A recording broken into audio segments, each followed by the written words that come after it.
São Bento, o caminho do silêncio e da luz. Há momentos na história em que Deus parece escolher uma alma silenciosa para lembrar ao mundo aquilo que nunca deveria ser esquecido, que a verdadeira grandeza nasce da humildade, que a paz brota da oração e que a vida humana encontra sentido apenas quando se volta para o Criador. Em tempos de confusão, violência e decadência moral, o Senhor levanta homens e mulheres que se tornam como faróis no meio da escuridão. Suas vidas atravessam os séculos não apenas como memória, mas como um convite permanente à conversão do coração. Entre essas almas escolhidas, uma brilha com uma serenidade particular. Um homem que não buscou poder, nem fama, nem reconhecimento. Um homem que desejava apenas uma coisa: encontrar Deus no silêncio e permanecer com Ele. No entanto, justamente por buscar o silêncio, sua vida ecoou por toda a cristandade. Seu nome atravessou gerações, moldou a espiritualidade do Ocidente e inspirou milhares de mosteiros espalhados pelo mundo. Esse homem foi São Bento. Para compreender a grandeza de sua missão, é preciso voltar muitos séculos no tempo, a uma época em que o mundo parecia estar desmoronando. O Império Romano do Ocidente, que durante séculos dominara vastas regiões da Europa, estava em ruínas. Povos bárbaros avançavam sobre antigas cidades, estruturas políticas colapsavam, e a ordem social que sustentara a civilização romana lentamente se dissolvia. Era o século V depois de Cristo. Enquanto antigas instituições desapareciam e o futuro parecia incerto, a Igreja Católica permanecia como uma rocha no meio da tempestade. Em meio ao caos político, ela guardava algo muito mais precioso que poder ou riquezas: a fé em Cristo, a esperança da vida eterna e a sabedoria espiritual transmitida pelos apóstolos.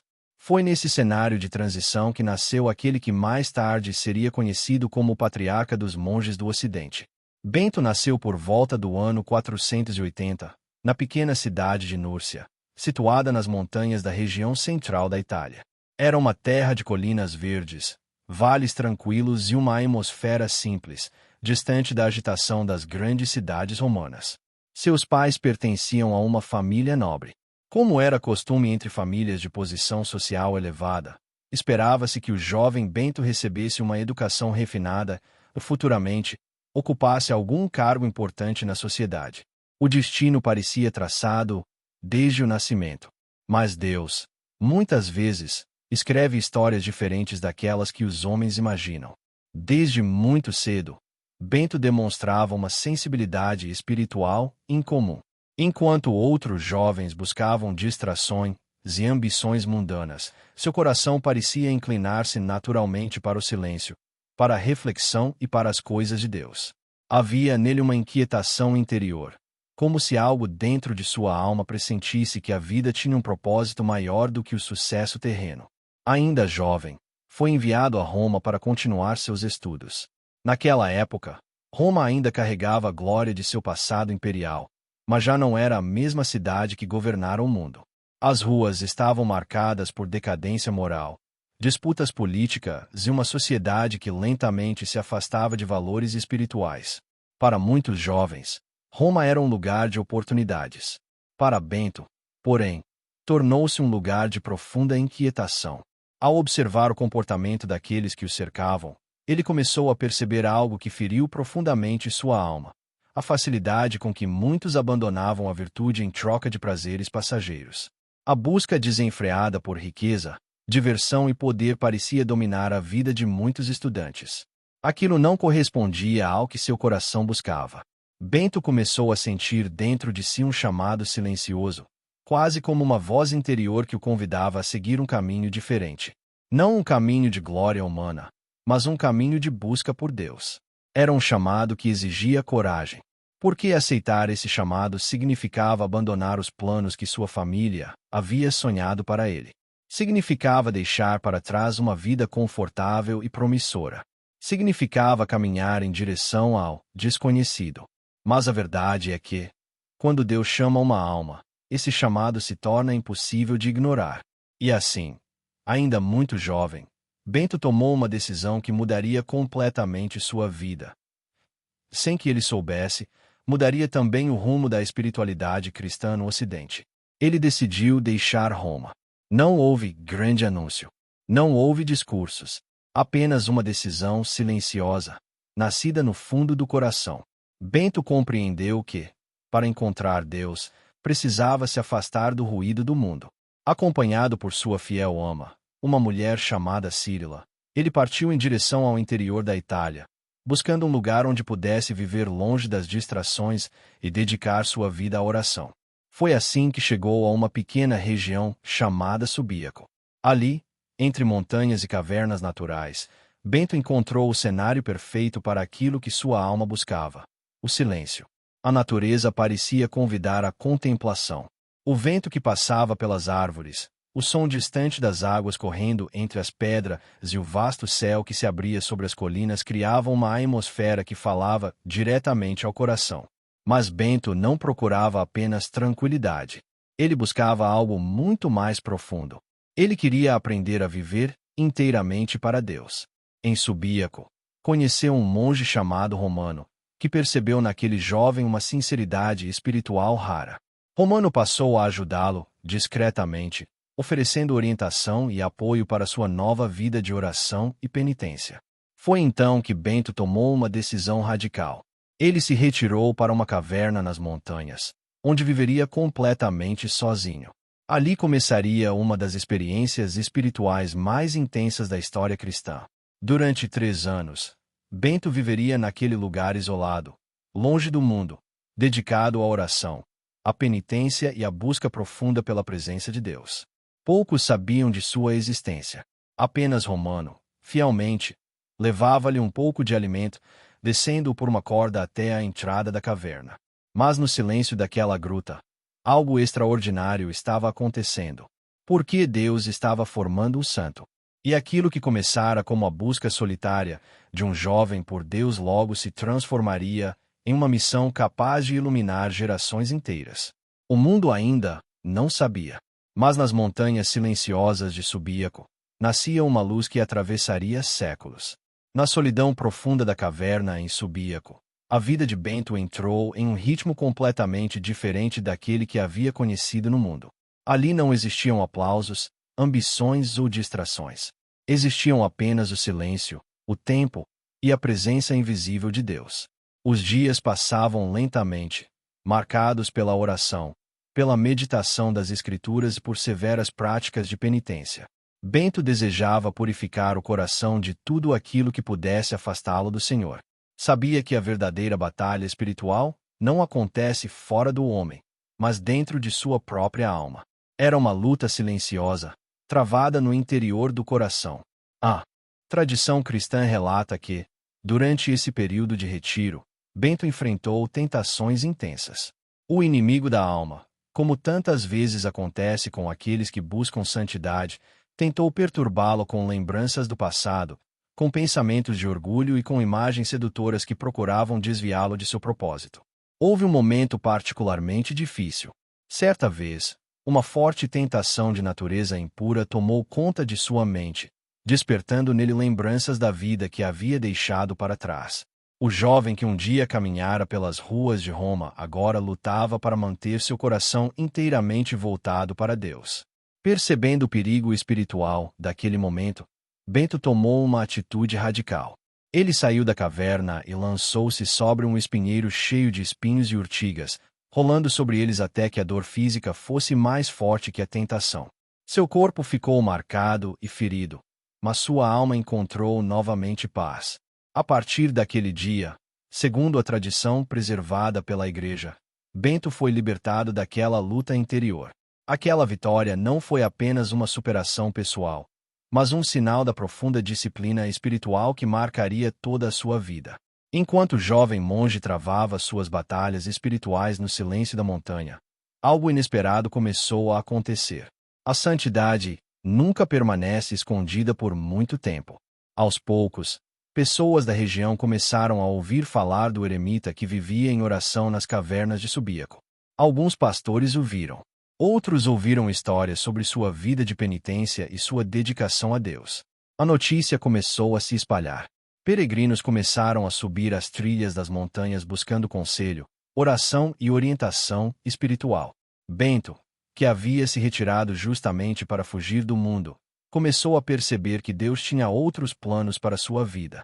Entre aqueles que ouviram falar dele estavam monges de um mosteiro próximo, cuja comunidade passava por grandes dificuldades. O abade havia falecido, e os monges estavam divididos e sem direção. Eles decidiram procurar Bento. Quando finalmente chegaram até ele, fizeram um pedido inesperado. Queriam que ele se tornasse o novo abade de sua comunidade. Bento hesitou. Ele conhecia bem a própria vocação. Sabia que o estilo de vida que buscava era marcado pela disciplina, pela oração constante e pela fidelidade rigorosa à vida espiritual. Temia que os monges, acostumados a uma vida menos exigente, não aceitassem sua liderança. Mesmo assim, após muita insistência, Bento aceitou o pedido. Mas seus temores se revelaram justificados. Logo que assumiu a liderança do mosteiro, Bento começou a introduzir práticas mais rigorosas de oração, disciplina e vida comunitária. Ele acreditava que a vida monástica deveria ser vivida com autenticidade, com equilíbrio entre oração, trabalho e vida fraterna. Para alguns monges, porém, essas mudanças eram difíceis demais. O descontentamento começou a crescer dentro da comunidade. Segundo um relato preservado na tradição cristã e narrado por São Gregório Magno, a tensão chegou a um ponto extremo. Alguns monges, revoltados com a severidade espiritual de Bento, decidiram eliminá-lo. Eles planejaram envenenar seu vinho. Em determinado dia, durante a refeição, colocaram uma taça de vinho diante dele. Bento, como era seu costume, fez o sinal da cruz sobre a bebida antes de beber. Naquele instante, algo extraordinário aconteceu. O copo se partiu em pedaços, como se tivesse sido atingido por uma pedra invisível. Bento imediatamente compreendeu o que havia acontecido. Sem demonstrar raiva ou desejo de punição, ele apenas olhou para os monges e disse com serenidade que aquele lugar não era adequado para ele. Com espírito de humildade, decidiu deixar o mosteiro e retornar ao silêncio das montanhas. Assim terminou sua breve experiência como abade naquele primeiro mosteiro. Mas o que parecia um fracasso era, na verdade, apenas o início de algo muito maior. De volta à solidão de Subíaco, Bento continuou sua vida de oração. No entanto, o número de pessoas que o procuravam continuava crescendo. Jovens desejosos de seguir uma vida dedicada a Deus começaram a pedir que ele os orientasse. Sem planejar, Bento começou a formar discípulos. Percebendo a sinceridade daqueles que vinham até ele, decidiu organizar pequenas comunidades monásticas nas redondezas de Subíaco. Cada grupo de monges vivia em um pequeno mosteiro, sob a orientação espiritual de Bento. Com o passar do tempo, chegaram a existir 12 mosteiros na região, cada um com 12 monges, refletindo simbolicamente o número dos apóstolos de Cristo. Era o início de uma nova forma de vida monástica no Ocidente. Enquanto o mundo ao redor ainda enfrentava instabilidade política e social, aquelas pequenas comunidades tornaram-se lugares de paz, oração e disciplina espiritual. Ali, os monges aprendiam a viver uma vida equilibrada, unindo trabalho manual, estudo das Escrituras e oração constante. Mas nem todos viam com bons olhos o crescimento da influência de Bento. Em Subíaco havia também um sacerdote chamado Florêncio, que passou a sentir inveja da reputação espiritual que Bento estava adquirindo. A presença crescente de discípulos ao redor do santo despertou, nele, ressentimento e hostilidade. A inveja, quando não é combatida, pode se transformar em algo destrutivo. Florêncio tentou prejudicar Bento de várias maneiras. Segundo a tradição, chegou até mesmo a enviar-lhe um pão envenenado. Bento, porém, percebeu o perigo antes de consumi-lo. Conta-se que ele chamou um corvo que costumava aparecer perto do mosteiro e ordenou que levasse o pão para longe, para um lugar onde ninguém pudesse encontrá-lo. O corvo obedeceu. Apesar dessas perseguições, Bento manteve seu coração firme na confiança em Deus. Ele compreendia que toda obra espiritual, verdadeira, encontra oposição. Mas também sabia que nenhuma oposição humana pode destruir aquilo que Deus deseja realizar. Com o tempo, as tensões em Subíaco tornaram-se tão intensas que Bento tomou novamente uma decisão importante. Ele partiria dali. Não por medo, nem por derrota, mas porque sentia que Deus o chamava para um novo lugar, onde sua missão poderia florescer plenamente. Esse novo capítulo de sua vida começaria em uma montanha que se tornaria um dos lugares mais sagrados da história monástica. O nome desse lugar era Monte Cassino. E ali, Bento realizaria a obra que mudaria para sempre o rosto da vida espiritual no Ocidente. Quando Bento deixou o Subíaco, não levava consigo riquezas, prestígio ou poder. Levava apenas aquilo que sempre guiara seus passos: a confiança absoluta em Deus. Alguns de seus discípulos mais próximos decidiram acompanhá-lo, certos de que aquele homem silencioso estava sendo conduzido por uma vontade maior que a humana. Após uma jornada pelas colinas da Itália Central, Bento chegou a uma montanha que dominava a paisagem da região, o Monte Cassino. Aquele lugar carregava uma história antiga. No topo da montanha existiam ruínas de templos pagãos dedicados a antigos deuses romanos, especialmente a Apolo. Embora o cristianismo já estivesse presente na região, muitos habitantes ainda mantinham práticas e superstições ligadas a antigas crenças. Quando Bento chegou ali por volta do ano 529, encontrou uma comunidade ainda dividida entre a fé cristã e os resquícios do paganismo. A montanha, porém, parecia preparada pela providência divina. Bento compreendeu imediatamente que aquele seria o lugar onde Deus desejava estabelecer uma nova casa de oração. Com coragem e fé, ele iniciou um trabalho que era ao mesmo tempo espiritual e concreto. Os antigos altares pagãos foram destruídos. No mesmo local onde antes se ofereciam sacrifícios a deuses esquecidos, Bento ergueu uma pequena capela dedicada a São Martinho de Tours e outra dedicada a São João Batista. Assim, o lugar que um dia simbolizara antigas crenças tornou-se um centro de vida cristã. Ali nascia o mosteiro de Monte Cassino. Com o tempo, aquele mosteiro se tornaria um dos mais importantes centros espirituais da história da Igreja. Mas naquele início tudo era simples. Algumas construções humildes, monges dedicados à oração e um homem de Deus que ensinava pelo exemplo. Bento compreendia profundamente a natureza humana. Sabia que o caminho espiritual não deveria ser marcado por extremos desordenados, mas por equilíbrio, disciplina e perseverança. Foi nesse contexto que ele começou a escrever aquilo que se tornaria uma das obras espirituais mais influentes de toda a tradição cristã, a Regra de São Bento. Essa regra não era apenas um conjunto de normas. Era, na verdade, um verdadeiro caminho de vida.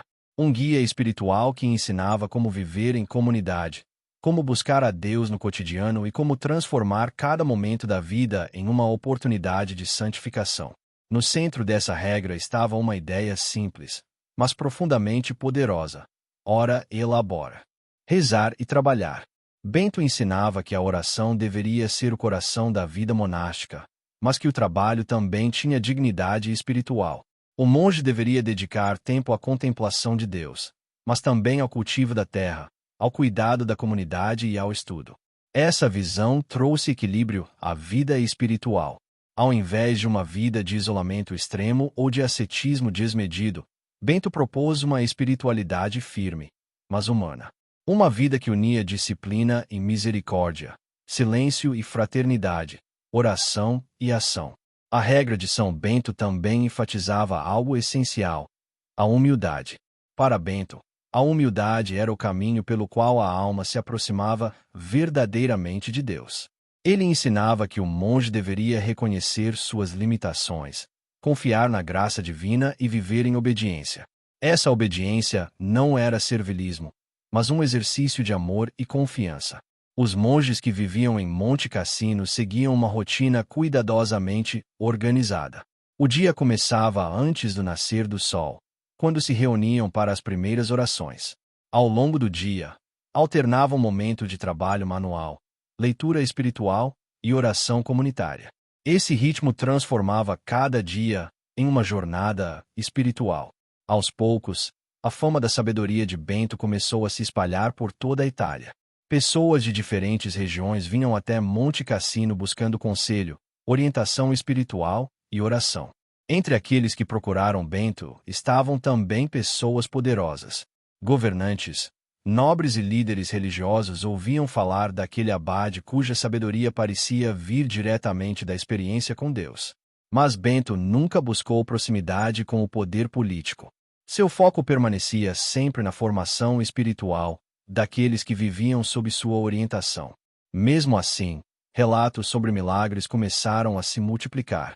Um dos episódios mais conhecidos envolve um jovem monge que havia perdido o cabo de ferro de sua ferramenta de trabalho enquanto cortava madeira perto da água. O ferro afundou no lago e parecia impossível recuperá-lo. Quando Bento soube do ocorrido, foi até o local, rezou e colocou o cabo de madeira na água. Segundo a tradição, o pedaço de ferro que havia afundado subiu milagrosamente à superfície e se encaixou novamente no cabo.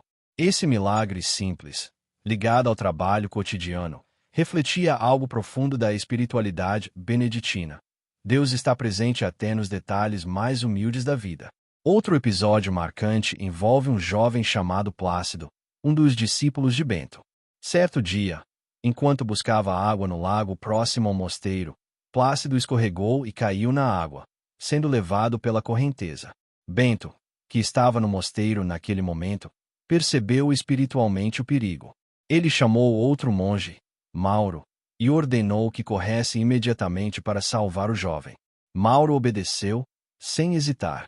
Segundo a tradição narrada posteriormente, Mauro correu sobre a superfície da água sem perceber. Alcançou Plácido e o trouxe de volta em segurança. Quando perceberam o milagre que havia acontecido, Mauro acreditava que aquilo ocorrerá pela santidade de Bento. Bento, por sua vez, insistia que fora pela obediência e fé de Mauro.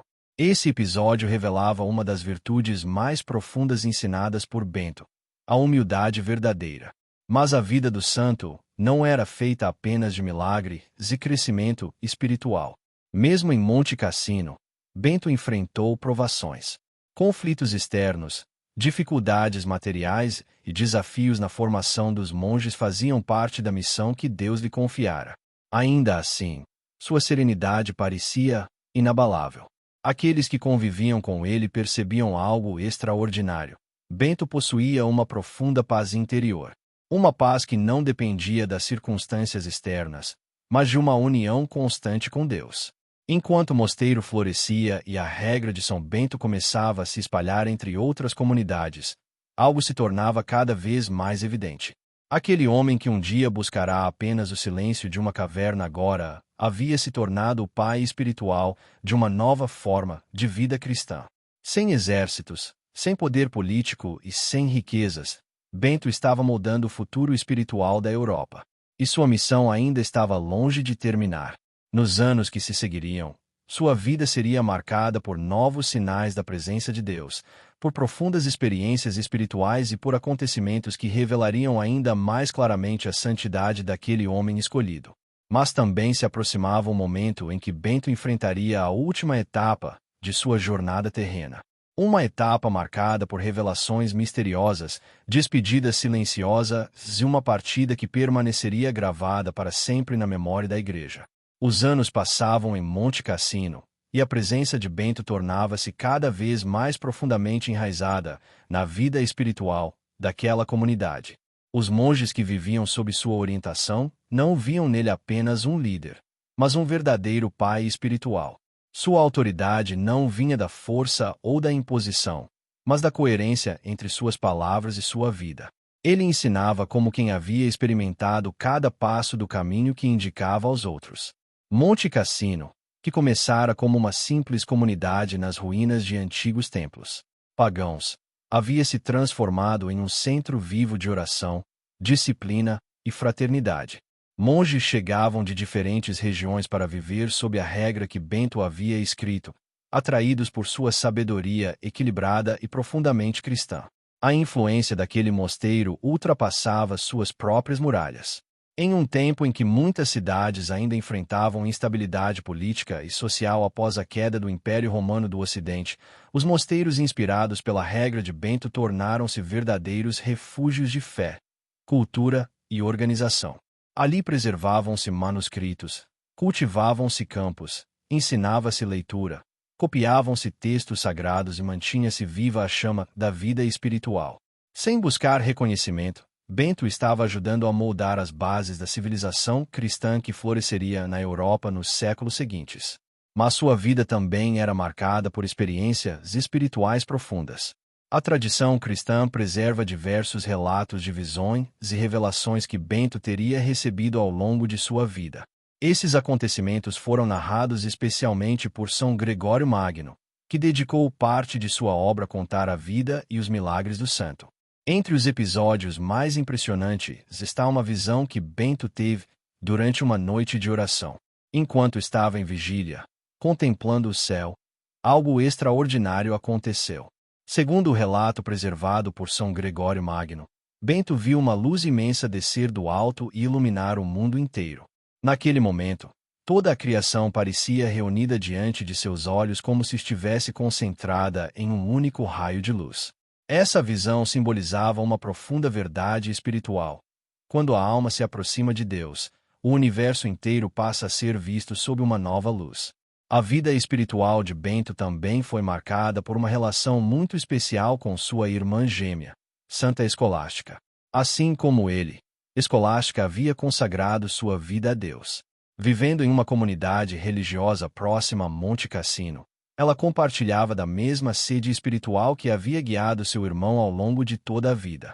Uma vez por ano, os dois se encontravam para conversar sobre as coisas de Deus.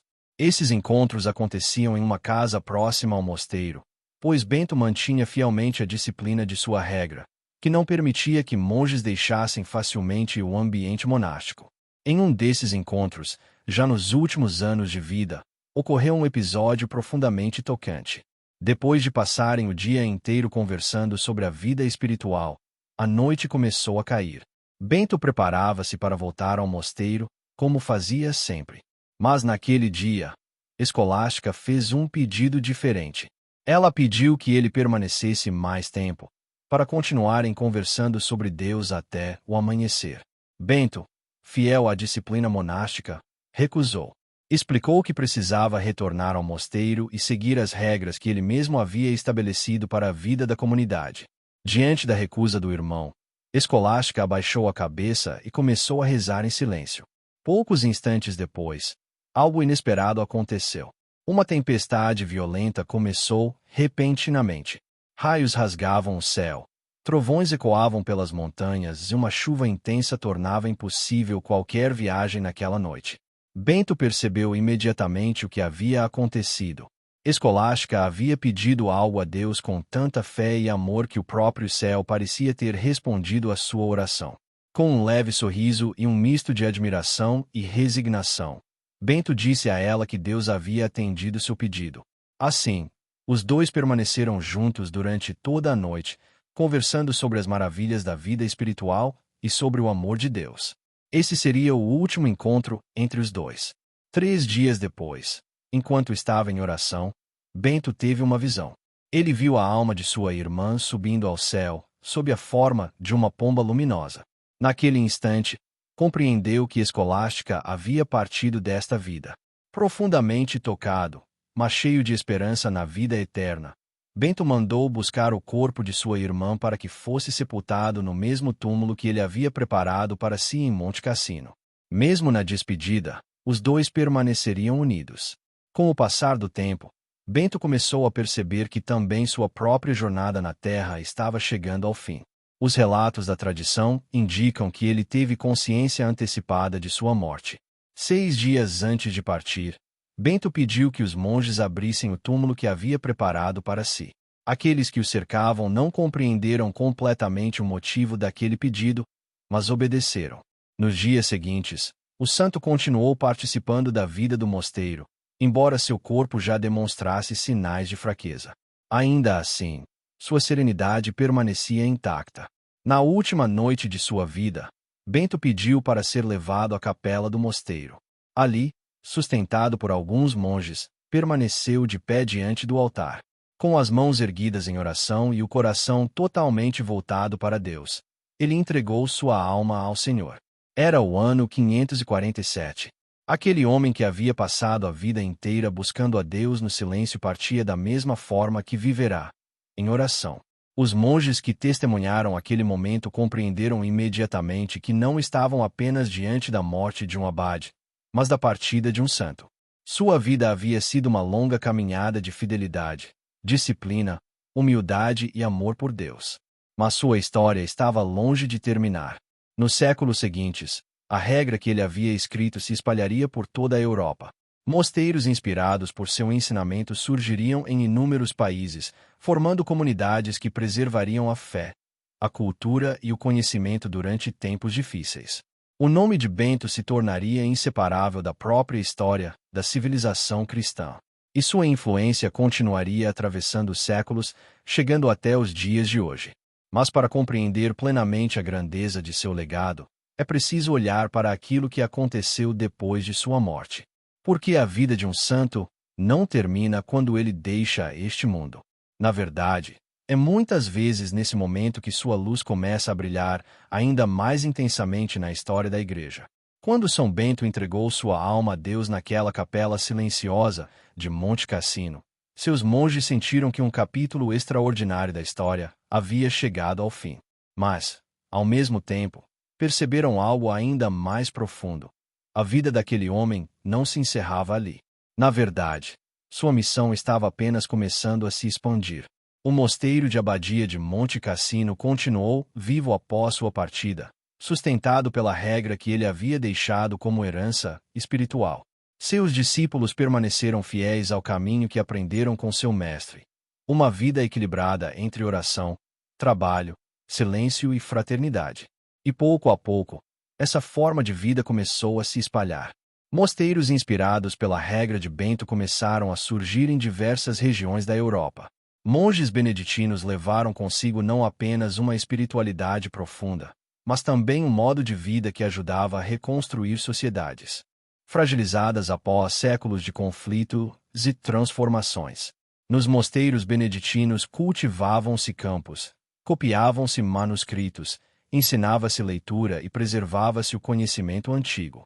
Enquanto muitos centros urbanos enfrentavam instabilidade, essas comunidades tornaram-se verdadeiros faróis de fé, cultura e organização. Por isso, ao longo dos séculos, São Bento passou a ser reconhecido não apenas como um grande santo, mas também como o pai do monaquismo ocidental. Seu ensinamento ajudou a moldar o coração espiritual da Europa. Com o passar do tempo, a Igreja reconheceu oficialmente aquilo que o povo cristão já percebia desde sua morte. Bento havia vivido uma vida de santidade exemplar. Sua fidelidade a Deus, seus milagres e a profundidade de sua sabedoria espiritual tornaram-se amplamente conhecidos. Sua canonização aconteceu nos primeiros séculos após sua morte, quando a Igreja reconheceu formalmente sua santidade e seu testemunho de vida cristã. Séculos mais tarde, em 1964, o Papa Paulo VI declarou São Bento como padroeiro da Europa, reconhecendo oficialmente a imensa influência espiritual que sua vida teve na formação da identidade cristã do continente. Mas talvez o símbolo mais conhecido de sua herança espiritual seja a medalha de São Bento. Essa medalha, profundamente enraizada na tradição da Igreja, tornou-se um poderoso sacramental utilizado por milhões de fiéis em todo o mundo. Gravadas nela estão iniciais que representam antigas orações de proteção contra o mal, lembrando que a vida cristã é também uma batalha espiritual. Para muitos católicos, a medalha representa a confiança na proteção de Deus e a lembrança constante de que a fé deve ser vivida com coragem e perseverança. Mas o verdadeiro legado de Bento não está apenas em medalhas, mosteiros ou títulos históricos. Seu legado vive em algo muito mais profundo. Ele vive na espiritualidade simples e poderosa que ensinou ao mundo. Uma espiritualidade que recorda algo essencial. Deus pode ser encontrado no silêncio. Deus pode ser encontrado no trabalho diário. Deus pode ser encontrado na oração humilde de cada coração que o busca com sinceridade. A regra de Bento continua sendo lida e seguida por monges e monjas em diversos países. Mesmo fora dos mosteiros, muitos cristãos encontram nela inspiração para viver uma vida mais equilibrada, mais consciente da presença de Deus em cada momento. Porque a mensagem de Bento nunca foi destinada apenas aos monges. Ela é um convite para todos. Um convite para desacelerar, em um mundo barulhento. Um convite para cultivar a paz interior. Um convite para colocar Deus no centro da vida. Talvez seja por isso que, mesmo após mais de 1500 anos, sua história continua tocando tantas almas. Em um mundo cheio de pressa, a vida de São Bento nos lembra que o caminho mais seguro para Deus começa no silêncio do coração. E agora, ao final desta jornada pela vida deste grande santo da Igreja, elevemos juntos uma oração inspirada em sua espiritualidade. Que estas palavras possam tocar o coração de todos aqueles que buscam paz, fé e esperança. Oração a São Bento. Glorioso São Bento, servo fiel de Deus e exemplo de vida santa, tu que abandonaste as riquezas do mundo para buscar apenas a presença do Senhor, olha com bondade para todos aqueles que hoje recorrem à tua intercessão. Ensina-nos a viver com humildade, a trabalhar com dedicação e a rezar com confiança. Ajuda-nos a encontrar Deus no silêncio do nosso coração, no trabalho de cada dia e nas pequenas atitudes de amor. Protege nossas famílias contra todo o mal. Afasta de nossas vidas as armadilhas do inimigo e fortalece nossa fé nas horas de dificuldade. Assim como tua vida foi um farol de luz em tempos de escuridão, que também nós possamos ser instrumentos da paz e da esperança de Cristo no mundo. Intercede por nós diante do Senhor, para que, caminhando com fidelidade nesta vida, possamos um dia alcançar a alegria eterna na presença de Deus. Amém. Que a paz de Cristo permaneça em seu coração, e que o exemplo de São Bento continue iluminando seu caminho, lembrando sempre que, mesmo nos momentos mais silenciosos da vida, Deus está presente. Porque às vezes, é justamente no silêncio que ele mais fala ao coração humano.